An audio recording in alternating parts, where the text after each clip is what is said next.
आज हम देखते हैं कि भारत की लोकसभा की पार्लियामेंट का इफ्तिताह हुआ। हमारे प्रधानमंत्री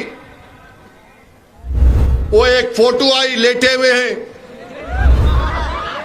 फिर एक टीवी पर मैं देखा कि लोकसभा के अंदर प्रधानमंत्री जा रहे और उनके पीछे कम से कम 18 से 20 हमारे हिंदू भाइयों के मजहब के पुजारी मंत्र पढ़ते हुए जा रहे हैं। प्रधानमंत्री, मुझे देखकर बड़ा ताज्जुब हुआ कि आपके दिल में ये जगह क्यों नहीं पैदा हुई कि जब हिंदू पुजारियों को लेकर मैं जा रहा हूं लोकसभा के अंदर, तो उसमें ईसाई पादरी भी होना चाहिए था, उसमें सिखों के मजहबी रहनुमा को भी होना चाहिए था, उसमें मुसलमानों के कोई एक मौलाना को भी होना चाहिए था। अरे यही तो भारत की खूबसूरती है। वजीर आजम, इस देश का मजहब एक नहीं है, भारत का एक मजहब नहीं है, भारत किसी मजहब को मानता भी नहीं है, भारत पूरे मजहबों को मानता है। इंडिया का कोई रिलीजन नहीं है, इंडिया सब रिलीजन को मानता है। अगर कोई रिलीजन को नहीं मानता, इंडिया उसको भी मानता है। मगर अफसोस हुआ देश के प्रधानमंत्री, आप सिर्फ एक ही मजहब के लोगों को लेकर गए लोकसभा में। काश आपका दिल बड़ा होता तो उसमें ईसाई, सिख, मुसलमान और जैन लोग भी अंदर होते, बाहर हुआ।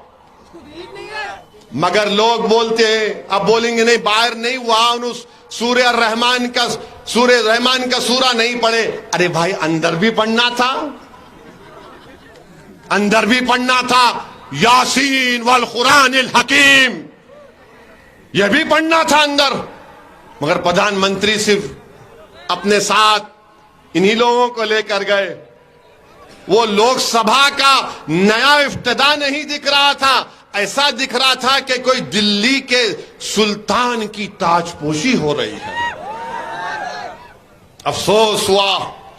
पार्लियामेंट की जरूरत है, पार्लियामेंट बनना चाहिए, मगर ये क्या हुआ है? क्या ये भारत का सेकुलरिज्म है? क्या ये सत्यमेव जयते है? क्या यही दिन देखने के लिए हमारे बुजुर्गों ने अंग्रेजों से लड़कर अपनी जानों की अजीम कुर्बानी दी थी? क्या इसीलिए हमारे बुजुर्गों ने काला पानी की सजा काटी थी? क्या इसीलिए जलियांवाला बाग में हमारे बुजुर्गों ने अपनी जानों को कुर्बान कर दिया अंग्रेजों की गुलामी से आजादी हासिल करने के लिए?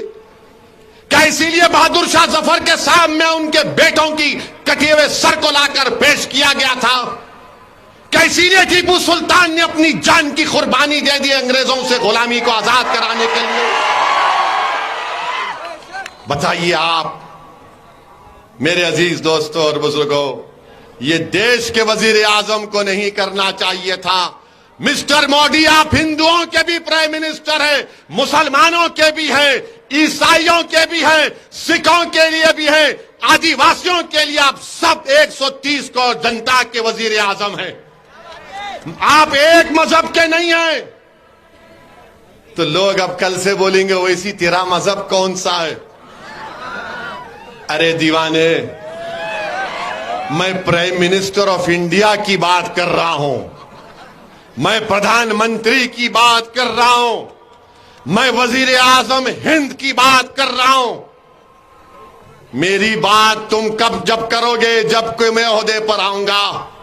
मगर इंशाअल्लाह ताला जब तक अल्लाह मुझे जिंदा रखेगा, जब तक आपकी दुआएं, आपका साथ रहेगा, असदुद्दीन ओवैसी जहां ठहरा है वहीं ठहरेगा। मेरी अगर ये फकीरी है तो मुझे अपनी फकीरी पर नाज है। अल्लाह ने मेरी फकीरी में शाही दी है।